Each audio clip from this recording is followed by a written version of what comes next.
Salut, je vais dresser le portrait de Padre Pio.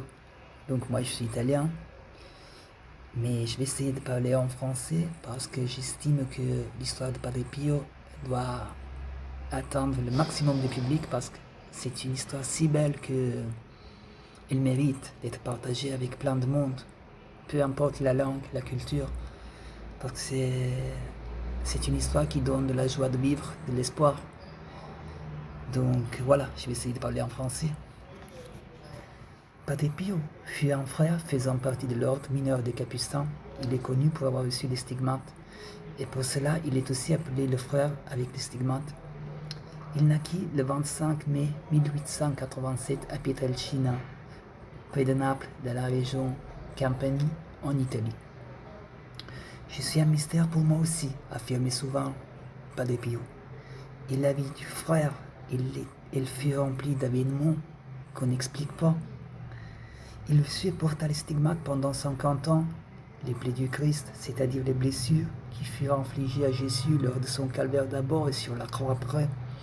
Padre Pio n'avait pas seulement les mains et les pieds percés aux endroits où Jésus avait reçu les clous, il avait aussi la blessure au flanc, et aussi, et ça ferait peu de gens le savent, la blessure qui lui faisait le plus de mal, c'était celle de l'épaule, chez Jésus était due au transport de la croix jusqu'en haut du mont Golgotha, qu'en français ça veut dire, si je ne me trompe pas, le lieu du camp. Mais Padre Pio, il avait plein de charisme. Au fait, c'est quoi le charisme? En langage religieux, un charisme, c'est un don, une qualité que le bon Dieu octroie à quelqu'un parmi nous pour témoigner que Dieu existe et qu'il y a de l'espoir. Donc voilà, en parlant de ces charismes, on peut tout de suite dire que chez Padre Pio, le signe le plus incroyable, c'était son parfum. Il sentait un parfum très doux et intense de rose et violette. Les gens affirment pouvoir sentir son parfum quand on était près de lui, tout comme quand on était très très loin de lui, à des kilomètres à la ronde. Donc voilà, même, il y a eu même des gens qui étaient de l'autre côté de la planète qui ont senti ça et qui ont témoigné. Et au fait, ce parfum était le signe de la présence et de la protection de Padre Pio. Parce qu'au fait, il s'est passé souvent que des gens très très loin physiquement de Padre Pio, ils l'ont appelé à son aide. Et tout d'un coup, ils ont senti ce parfum et le miracle s'est produit. C'est incroyable. Padre Pio, il était protagoniste aussi de tout plein d'épisodes de bilocation. C'est quoi la bilocation? La bilocation, c'est la capacité de se trouver dans deux endroits en même temps.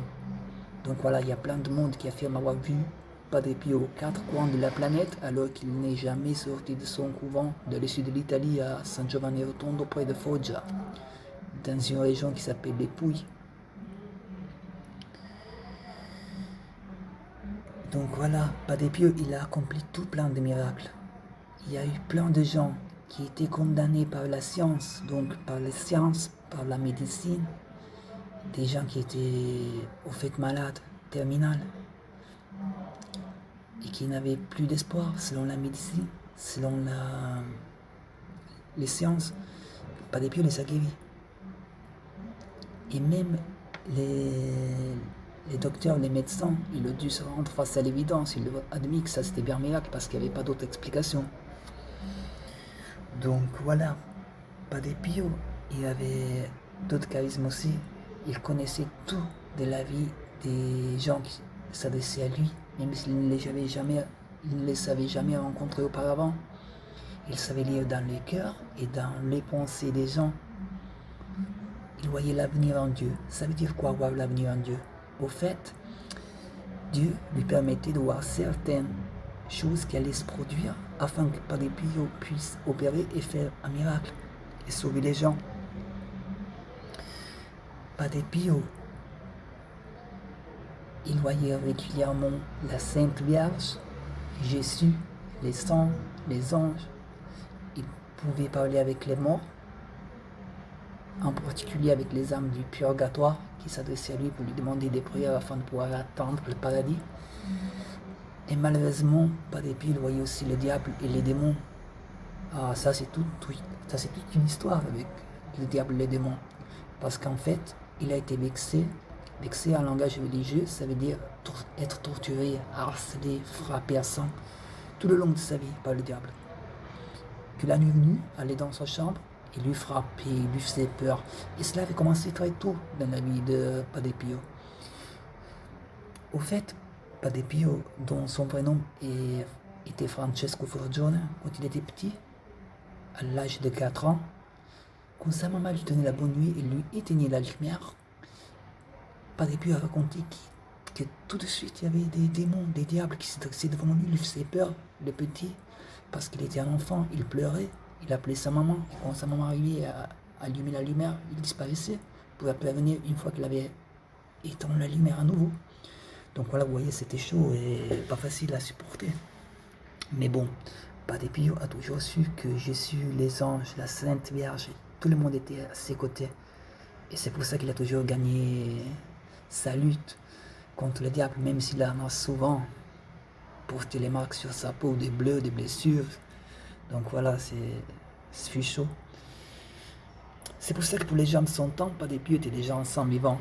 Mais l'Église n'a pas toujours cru à ces histoires. C'est pour ça que de temps en temps, elle a pris même des sanctions contre Padre Pio. Mais bon, finalement, l'Église aussi a compris qu'il s'agissait bel et bien d'un sang, et on l'a déclaré saint le 16 juin de 2002, par le biais d'une messe célébrée par le pape Jean-Paul II, dans la place Saint-Pierre à Rome, une place qui était pleine à craquer de fidèles et de pèlerins qui arrivaient des 4 coins de la planète.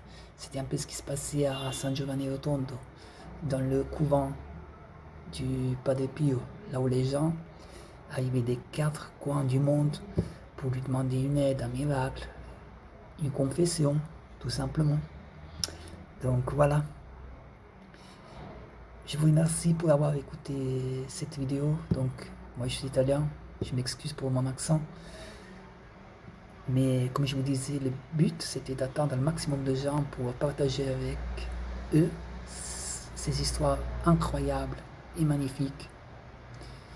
Donc voilà, je vous salue, je vous souhaite une très bonne journée et je vous dis à la prochaine. Merci.